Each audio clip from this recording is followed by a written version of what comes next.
Programa Brasil do Futuro. Notícia, opinião, as personalidades mais importantes e relevantes do cenário político passam por aqui. Tudo o que você precisa para começar o dia bem informado sobre os assuntos de Ribeirão Preto, do Brasil e do mundo, da política e do governo do Partido dos Trabalhadores. Apresentação: José Alfredo Carvalho, Nando Medeiros. Programa Brasil do Futuro. O Brasil é dos brasileiros e das brasileiras. Nosso país é soberano, um país único que tem diversidade, riqueza e seu maior diferencial, o povo brasileiro. Milhões de brasileiros e brasileiras que acordam cedo todos os dias, que não fogem à luta, que têm orgulho do Brasil e defendem o que for melhor para si e para o crescimento do país. O povo que sabe a importância de ter casa, luz, comida na mesa, respeito ao trabalho e dinheiro no bolso para viver com dignidade. Estamos aqui para ser o canal e a voz do maior partido de esquerda do mundo, da nossa militância, dos trabalhadores e trabalhadoras do país. Assim como o Brasil cresce, nossa comunicação cresce também.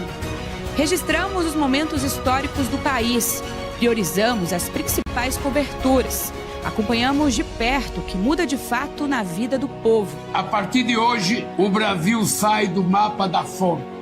Aqui valorizamos o povo brasileiro, damos voz a quem ajuda o Brasil a crescer, a quem dá a cara para enfrentar injustiças sociais, lutar por justiça tributária e defender nossos diferenciais.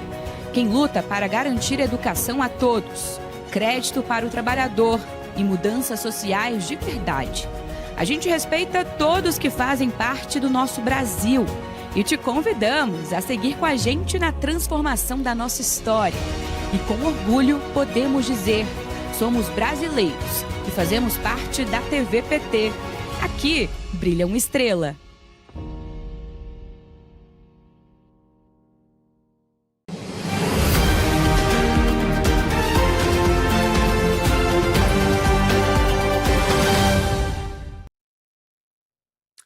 Boa tarde, esse é o Jornal PT Brasil e você vai ver nessa edição. Agro brasileiro chega a novo recorde de exportações em 2025, atingindo 169 bilhões de dólares.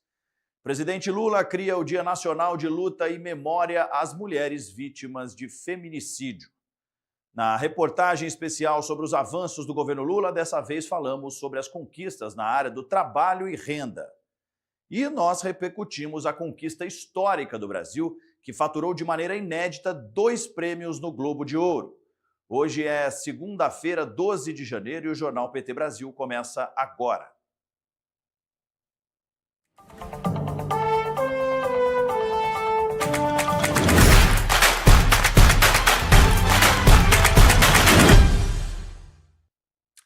Estamos ao vivo via satélite pelo PT Sat, no canal 1313 e também pelo YouTube e a Rádio PT. Quem apresenta esse jornal com a gente em língua brasileira de sinais são Lúcia e Marcelo. Aproveite e já deixe o seu comentário e participe com a gente aqui no YouTube.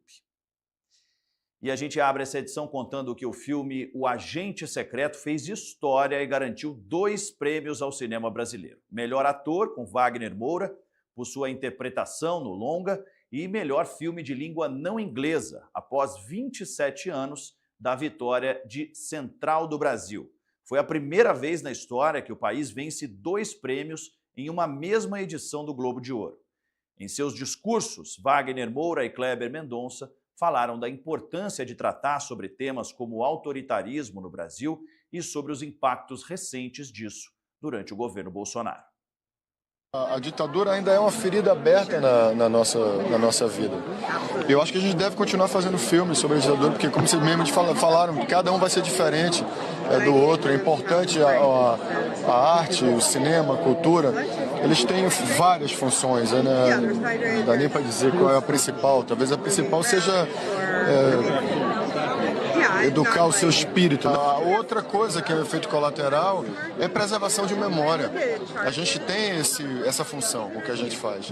E assim como a universidade tem, mas o cinema faz isso ser popular. né? Então é bom. A gente tem que manter, preservar a nossa memória e os filmes ajudam. Há 10 anos, o Brasil deu uma virada para a direita. E esse momento acabou. O ex-presidente agora está preso. Ele foi irresponsável de forma épica em não liderar o país. E eu realmente acredito que os filmes, o cinema, pode ser uma forma de expressar alguns dos lutos e dificuldades e tristezas que temos em termos da sociedade em que vivemos. Eu gostaria especialmente de falar com jovens cineastas americanos, eu conheço muitos. Eu ainda sou programador também, então eu vejo muito trabalho vindo dos Estados Unidos. Eu acho que há muita tecnologia para poder se expressar. E eu acho que esse é o momento de saber se expressar. E eu acho que os jovens americanos têm muito o que falar sobre o que está acontecendo nesta sociedade. E é isso que eu quero ver dos cineastas americanos. Muito obrigado. Bom, e após a confirmação da premiação ao Brasil, o presidente Lula ligou para Wagner Moura para parabenizar o ator pela conquista. Wagner, querido, olha, você pode ter certeza que você é um orgulho desse país, cara.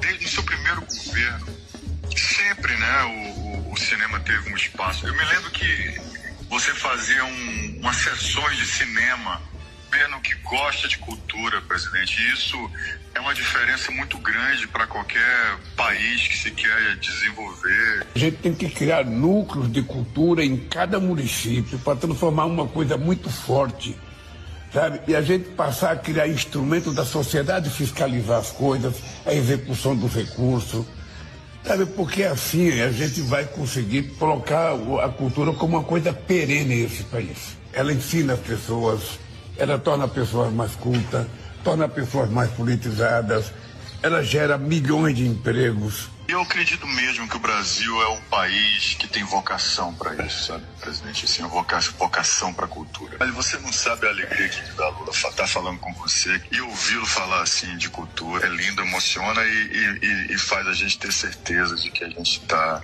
indo para o lugar certo, para o caminho certo. Muito obrigado por essa ligação. O presidente que liga para seus artistas, conversa com eles. Isso aí é grande. Abraço, beijo, querido.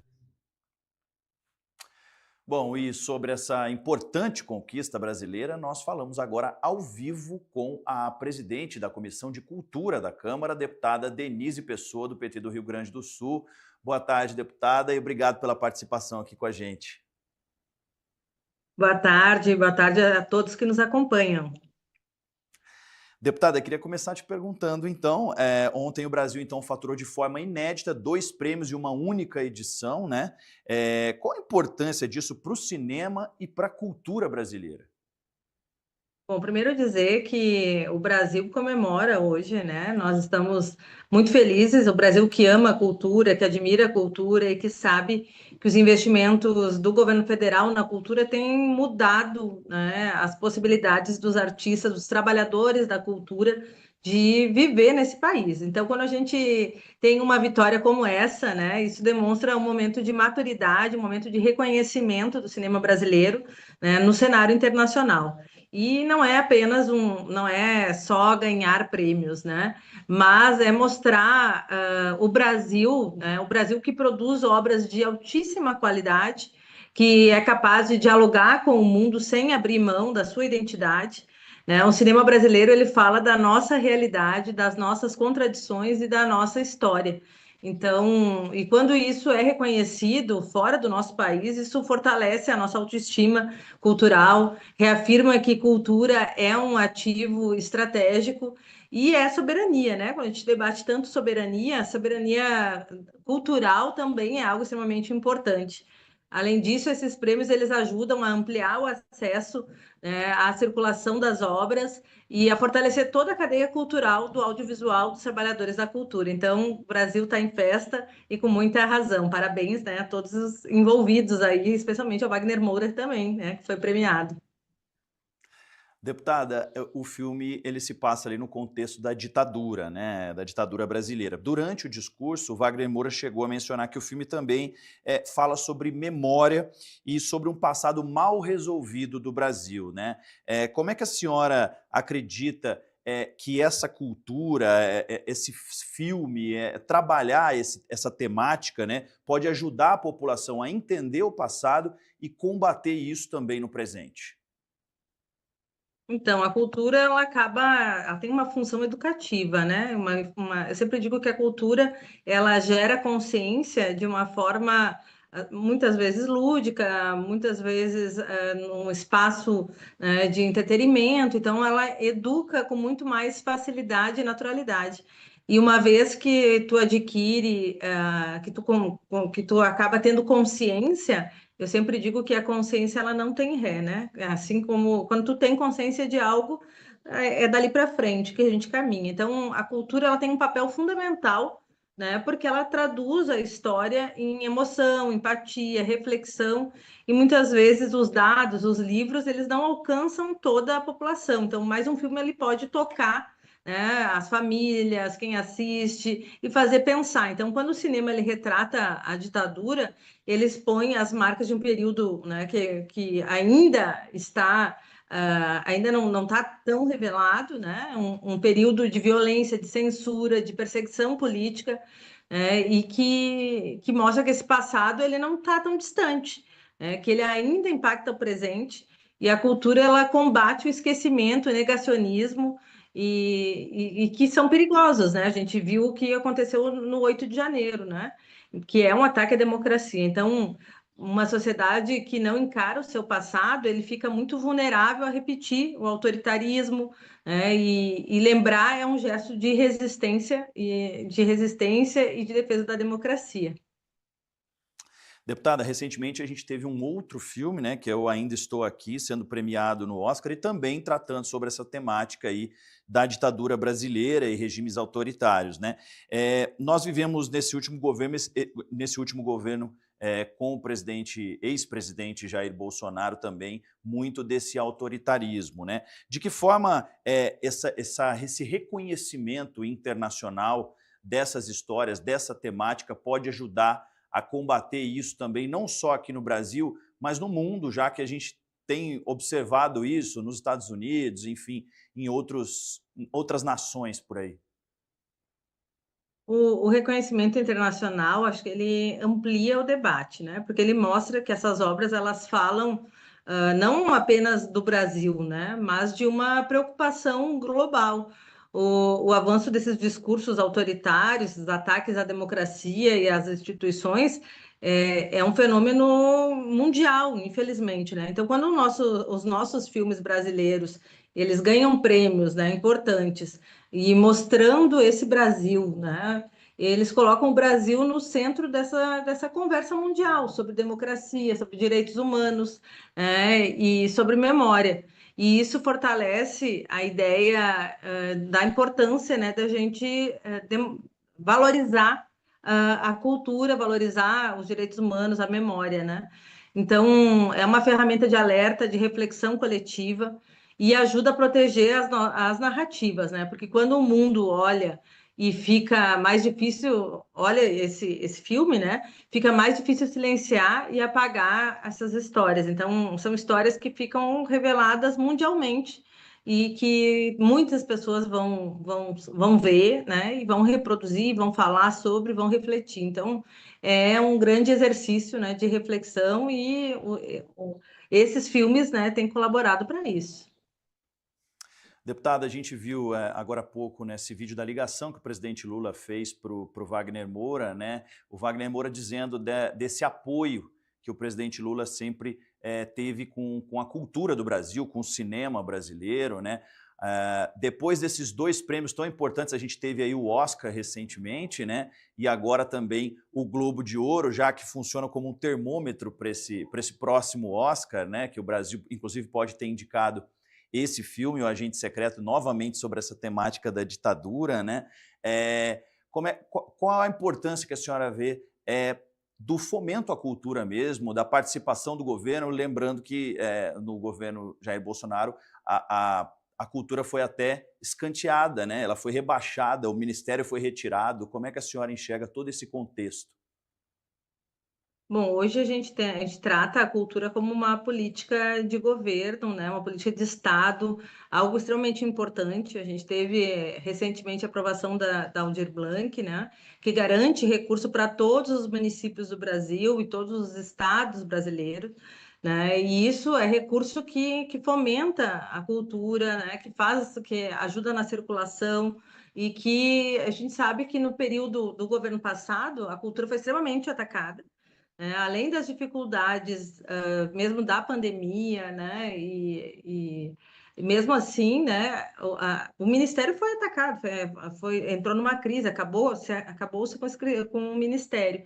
Agora a gente tem os comitês de cultura, os agentes territoriais de cultura, né, que estão na base, trabalhando, acompanhando os projetos e investimentos. Então, eu vejo que é extremamente importante, né, ter um governo, e isso faz uma diferença enorme, né, ter um governo que compreende que a cultura, ela trata da nossa identidade, né, de quem somos, né, quando a gente está falando de soberania cultural, quando a gente fala da regulamentação do streaming, né, que também o Ministério da Cultura esteve bastante atuante agora recentemente, a gente ainda está debatendo, mas a gente avançou bastante, porque sem regulamentação do streaming, a gente também acaba sendo colonizado por culturas internacionais, né? Culturas de fora, e não valoriza a nossa cultura. Então, a gente tem acompanhado, fazer parte de um governo, né? Trabalhar, estar num Brasil conduzido por um governo que gosta de cultura, que apoia, que entende que tem trabalhadores e trabalhadoras que vivem da cultura,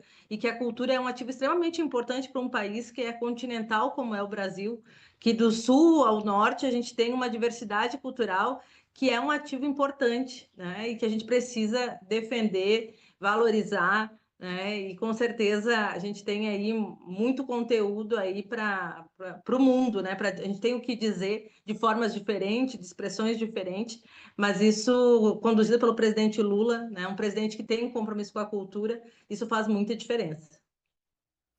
Deputada, para fechar uma última pergunta, a gente falou sobre esse contexto todo da ditadura, principalmente nesses dois filmes, o último de ontem, O Agente Secreto, né?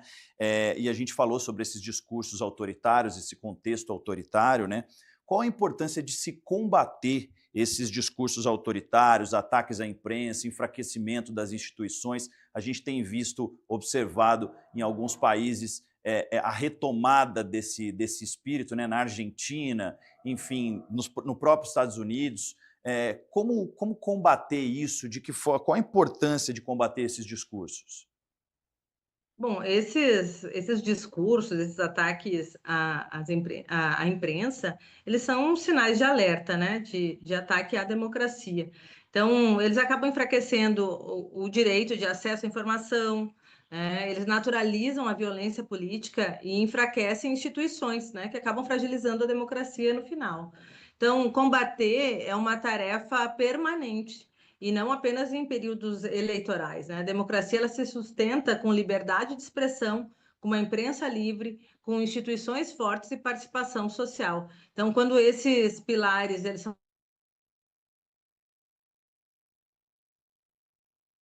garantir que erros, né, do passado eles não se repitam. Então, nós defendemos a democracia e esses prêmios eles mostram que o Brasil tem uma cultura viva, crítica e comprometida com a democracia. Valorizar o cinema nacional é valorizar a memória, é valorizar a resistência, é valorizar o direito de viver em um país que não aceita retrocesso. Então, cultura ela não é acessório, ela é parte central, né, de um projeto de país soberano como é o que a gente defende. Deputada, queria agradecer demais a participação da senhora aqui e desejar sucesso aí na Câmara, nos trabalhos na Câmara. Muito obrigado, viu? Muito obrigada, né? Mais uma vez, parabéns, né? A cultura brasileira, né? O cinema brasileiro, né? Ao Agente Secreto e ao Wagner Moura. Parabéns a todos. Obrigado. Tá aí a participação, então, ao vivo da presidente da Comissão de Cultura da Câmara dos Deputados, a deputada Denise Pessoa, do PT do Rio Grande do Sul, que repercutiu com a gente aí essa premiação, aí, 2 prêmios que o Brasil faturou, então, 2 Globos de Ouro na noite de ontem nos Estados Unidos. E fica por aí que a gente vai para o intervalo rapidinho e já volta.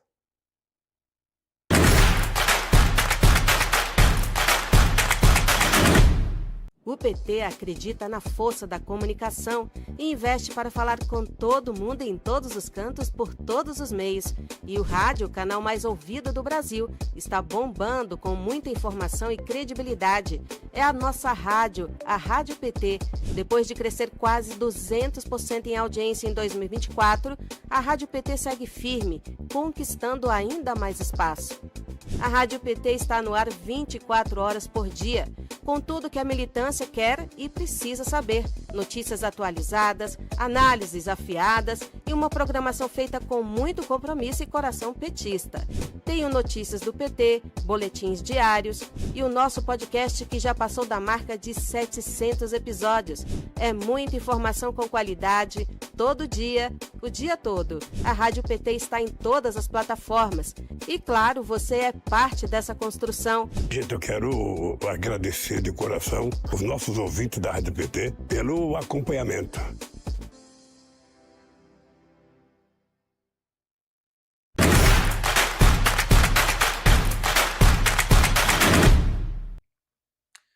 Estamos de volta com o Jornal PT Brasil e o agronegócio brasileiro segue batendo recordes e consolidando o país como uma potência global. Em 2025, as exportações da área atingiram 169 bilhões de dólares. Em 2025, o setor do agronegócio apresentou um crescimento de 3% comparado ao ano anterior, alcançando a marca histórica de 169 bilhões e 200 milhões de dólares em exportações. Esse montante representa 48,5% de tudo que o Brasil vendeu para o exterior, ou seja, quase metade das exportações agropecuárias no período. Já as importações de produtos agropecuários no ano passado somaram 20 bilhões e 200 milhões de dólares, um aumento de 4,4% em relação a 2024. Com isso, a corrente de comércio agropecuário no último ano foi de cerca de 189 bilhões e meio de dólares e o saldo da balança comercial do agronegócio, ou seja, a diferença entre o que o setor vendeu e o que comprou do exterior, fechou o ano com um superávit de 149 bilhões de dólares. O agronegócio brasileiro também alcançou em 2025 a marca de 525 novos mercados abertos desde 2023. A diversificação de destinos possibilitou que o agronegócio brasileiro enfrentasse turbulências no cenário internacional. Outro destaque foi o efeito da safra recorde de grãos 2024-2025, que atingiu 352,2 milhões de toneladas, representando um crescimento de 17% em relação ao ciclo anterior. Na pecuária, a produção atingiu níveis recordes para as carnes bovinas, suínas e de frango, permitindo a existência de excedentes exportáveis sem comprometer a oferta de produtos agropecuários para o mercado interno. Entre os 3 principais compradores de produtos agropecuários brasileiros, está a China liderando o ranking, seguida pela União Europeia e pelos Estados Unidos. E a partir do dia 4 de fevereiro, o Brasil terá novas regras para o transporte de produtos agropecuários nas bagagens de passageiros que estejam fazendo viagens internacionais. A medida está prevista em portaria publicada em dezembro pelo Ministério da Agricultura e Pecuária. A meta é impedir a entrada de agentes causadores de doenças e pragas que possam colocar em risco a saúde pública, o meio ambiente e o patrimônio agropecuário brasileiro, informou a Secretaria de Comunicação Social da Presidência da República. Entre os itens estão animais, vegetais, bebidas, fertilizantes, corretivos, agrotóxicos, alimentos, produtos de madeiras, estimulantes e biofertilizantes. Quem estiver transportando durante a viagem produtos desses tipos terá que preencher um documento emitido pelo Ministério da Agricultura e Pecuária, MAPA, que será encaminhado eletronicamente pelo Serviço Técnico Emissor das unidades do Vigiagro dos locais de ingresso. A fiscalização será feita por meio do Sistema de Vigilância Agropecuária Internacional, a quem vai ficar responsável, então, por analisar os riscos que alguns itens podem implicar caso entrem no país. E olha só, motoristas que mantêm um bom histórico no trânsito começaram a ser beneficiados por uma novidade anunciada pelo governo federal. O Ministério dos Transportes divulgou na sexta-feira o primeiro lote de carteiras nacionais de habilitação renovadas automaticamente, sem burocracia, sem taxas extras e sem a necessidade de comparecer ao Detran. O Ministério dos Transportes anunciou o primeiro lote de CNHs renovadas automaticamente para condutores que não cometeram infrações de trânsito nos últimos 12 meses. A novidade para os motoristas estava prevista em uma medida provisória publicada em dezembro de 2025 e tem como objetivo premiar bons condutores, reduzindo burocracia e custos no processo de renovação do documento. A data do anúncio foi escolhida porque, pela legislação atual, os motoristas têm até 30 dias após o vencimento da CNH para realizar a renovação. Com a nova regra, condutores responsáveis não precisam fazer exames presenciais, nem se deslocar até os Detrans ou pagar taxas adicionais. Todo o processo é feito de forma automática e digital por meio do sistema da Secretaria Nacional de Trânsito, a Senatran, com a atualização disponível diretamente no aplicativo da CNH Digital. Os motoristas contemplados receberão a mensagem no celular parabenizando pelo bom comportamento no trânsito, além de um selo de bom condutor. A gratuidade vale para a carteira digital. Caso o condutor queira a versão física, será possível solicitar ao Detran mediante pagamento do serviço. A iniciativa inverte uma lógica antiga que acabava beneficiando motoristas infratores. Agora o Estado passa a incentivar quem respeita as regras de trânsito, evitando perda de tempo, gastos desnecessários e deslocamentos presenciais. Para ter acesso ao benefício, é necessário estar cadastrado no Registro Nacional Positivo de Condutores, o RNPC, o que pode ser feito pelo aplicativo da CNH ou pelo portal de serviços da Senatran. A renovação automática não se aplica a condutores com 70 anos ou mais, nem a motoristas com validade reduzida por recomendação médica. Já os condutores com 50 anos ou mais poderão receber o benefício uma única vez. A expectativa do governo é que a medida estimule comportamentos mais seguros no trânsito e modernize a relação do cidadão com os serviços públicos. O presidente Lula sancionou na última sexta-feira um projeto de lei que cria o dia 17 de outubro como Dia Nacional de Luto e de Memória às mulheres vítimas de feminicídio. A sanção foi assinada também pelas ministras Margarete Menezes, Macaé Evaristo e Márcia Lopes, que comandam as pastas de Cultura, Direitos Humanos e Mulheres, respectivamente. A data rememora a morte de Eloá Cristina Pimentel, vítima de feminicídio em 17 de outubro de 2008, na cidade de Santo André. O caso teve repercussão nacional. Após uma onda de feminicídio nos últimos meses, Lula afirmou que o combate à violência contra a mulher seria uma prioridade em 2026.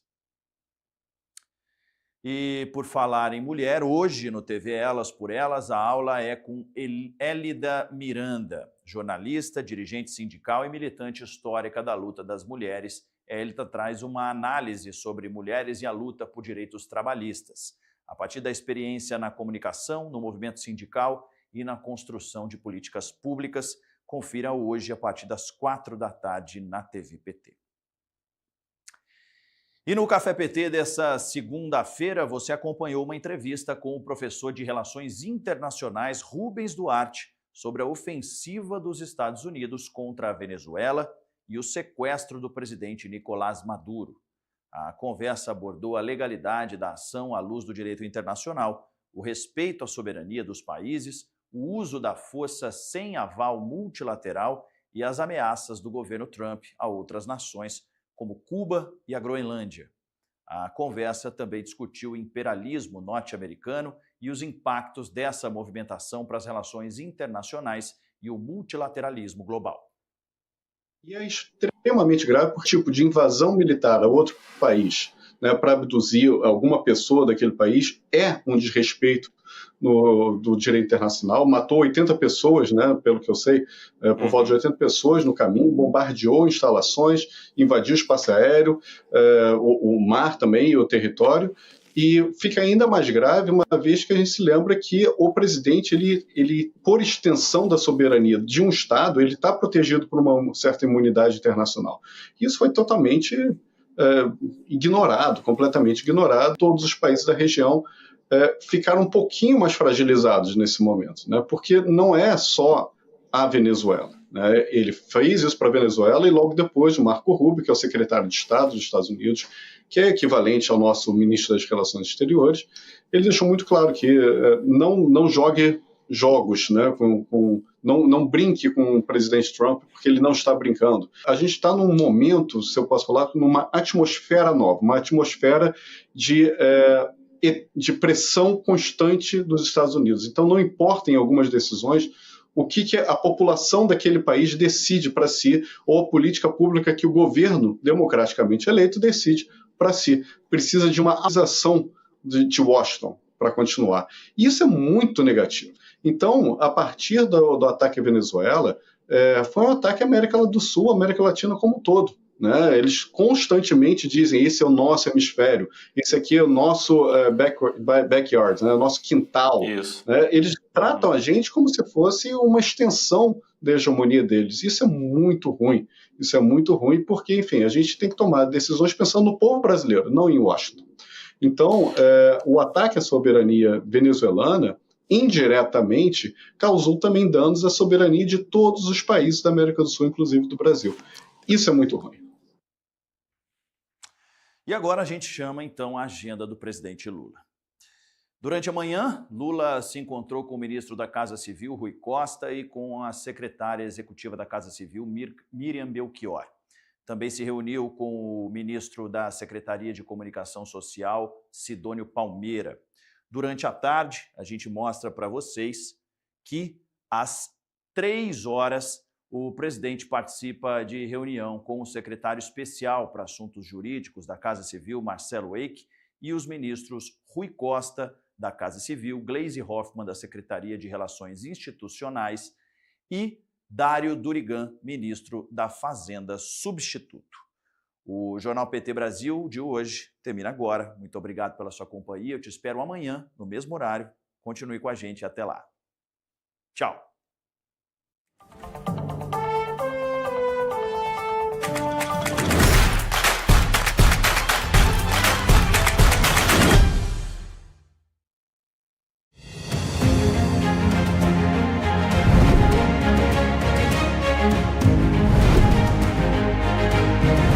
Olá, hoje vamos terminar a nossa série de retrospectivas de 2025, relembrando as lutas de nossa categoria. Foi mais um ano de embates e muita mobilização para enfrentar o desmonte da educação efetuado pelo governo do estado. Já em janeiro, a PUESP discutiu com a SEDUC a pauta de reivindicações tiradas na plenária intercongressual de 2024. Contra o fechamento de salas de aula e por uma atribuição de aulas justa e transparente, pela garantia de direitos de estudantes e professores. Em fevereiro, a pauta foi protocolada na SEDUC com um ato na Praça da República. Tiramos esse dia, que é o protocolaço aqui em frente à Secretaria do Estado da Educação, contendo todos os pontos da pauta que nos afligem, mas, sobretudo, a questão salarial. Eu acho que essa é inadmissível. A plataformização nas escolas foi tema de audiência no Ministério Público Estadual, também em fevereiro, e lá estava a PUESP defendendo suas posições. Em março, a primeira Assembleia do ano mobilizou os profissionais da educação. Aprovada na plenária intercongressual em dezembro, a Assembleia deliberou sobre o enfrentamento ao governo estadual, que se recusa a atender suas reivindicações. No mesmo dia, pela manhã, o Conselho Estadual de Representantes se reuniu. Técnicos do Diese demonstraram as perdas salariais sofridas pela categoria. Em abril, nova reunião com a SEDUC e nova Assembleia aumentaram a pressão sobre a pauta de reivindicações. O governo apresenta algumas questões que vão ser avaliadas em Assembleia, né? Mas eu acho que o importante daí é nós entendermos que a mobilização dos professores e professoras do Estado de São Paulo é o que faz o governo se movimentar. A Assembleia de 25 de abril foi debaixo de chuva, no vão do MASP, palco histórico da categoria. A Assembleia foi na parte da tarde, na Avenida Paulista. Mesmo com tempo chuvoso, milhares de professores marcaram presença.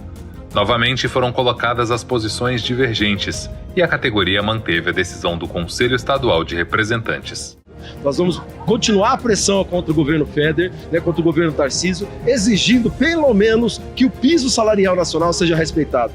Porque o governo precisa negociar, precisa apresentar uma proposta decente para a categoria que está há mais de um ano sem reajuste, sem recomposição, a gente já está há mais tempo, né? Acredito que a gente tem que fazer um duro movimento para ter, primeiro, o direito da nossa organização sindical, segundo, para isso lutarmos por salários, né? E, ao mesmo tempo, nós fazemos desta luta a luta que eu acho que é o que a categoria da sua valorização. O mês de abril se encerrou com a Marcha da Classe Trabalhadora em Brasília, e a APEUESP esteve presente. Em maio, uma nova Assembleia reafirmou a disposição de luta da categoria. Foi mais um dia de mobilização, de greve e de apresentar e reforçar a pauta da categoria. Nós queremos melhorar o reajuste, nós queremos a devolução do confisco do aposentado, nós queremos carreira, nós queremos a chamada do concurso, nós queremos climatização e condição de trabalho. Nós queremos, na verdade, avançar na educação paulista e não tem jeito. Uma fala correta dita aqui é o seguinte: o sindicato ele tem que ir até a última consequência. A última consequência é a mesa de negociação. Não avançou? Aí não tem jeito. Aí você vai para a greve por tempo indeterminado. A última Assembleia do semestre foi marcada pelas manobras do governo estadual para não cumprir acordos. É uma coisa que me tira do sério. Quando nós negociamos, cumprimos. Eles negociam e não cumprem. Isso foi combinado que tinha uma comissão que ia debater a forma de evolução na carreira. É bom que todos entendam. Nós temos duas carreiras. Nós temos a carreira 836 e tem a política de subsídio. O que a gente quer na política de subsídio que se converta na forma de carreira. A gente acabe com essa injustiça no estado de São Paulo. Julho seria mês de férias, mas quando falamos de APEUESP significa muito trabalho. Entre os dias 25 e 27 de julho, aqui na cidade de Águas de São Pedro, aconteceu o 12º Encontro Estadual de Mulheres da APEUESP, reunindo representantes de todo o estado de São Paulo. E Educação na TV veio acompanhar de perto. Durante 2 dias intensos de debates, foram discutidas questões como crise ambiental, questão racial, igualdade de gênero, saúde da mulher e o fim da escala 6x1, entre outros. O evento contou com mais de 350 participantes. A conferência antecipou a COP30 com a discussão sobre a emergência climática e também questões essenciais para o povo brasileiro.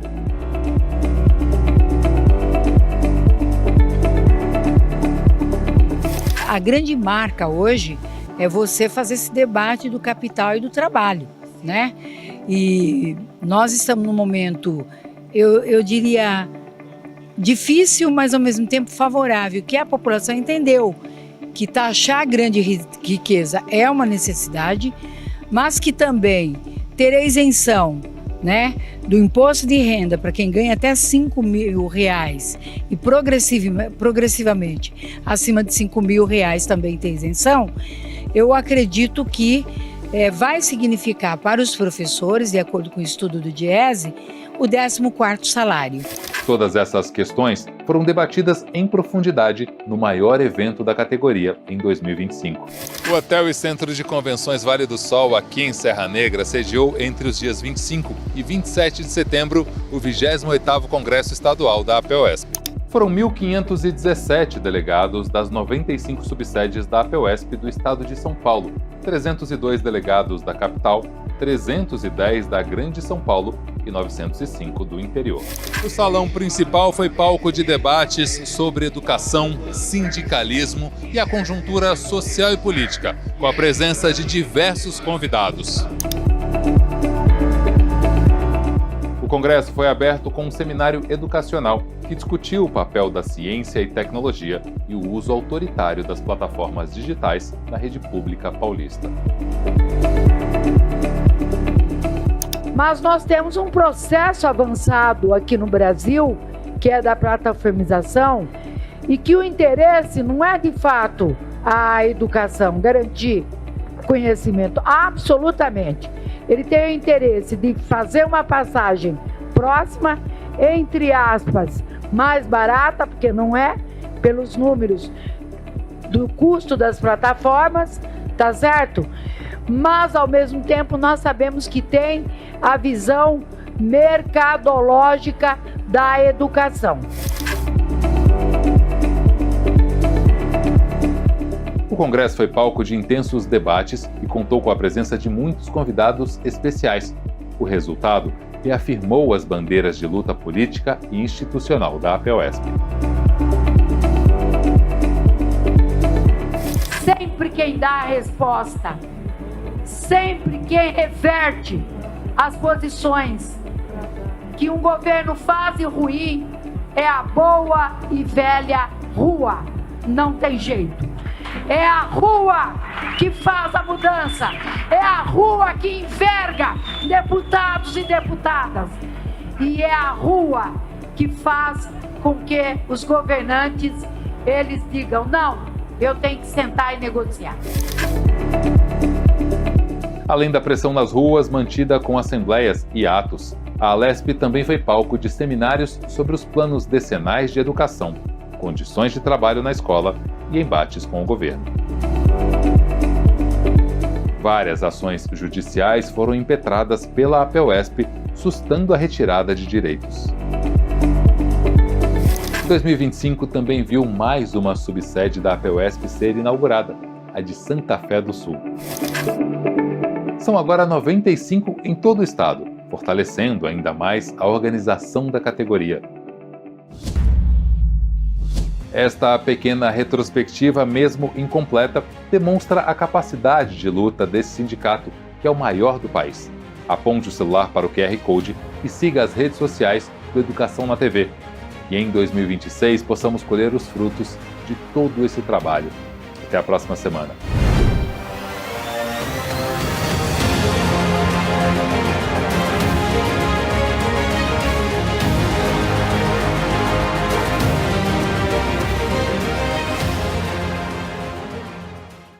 Você sabe, na hora em que precisa, é com o PT que você pode contar.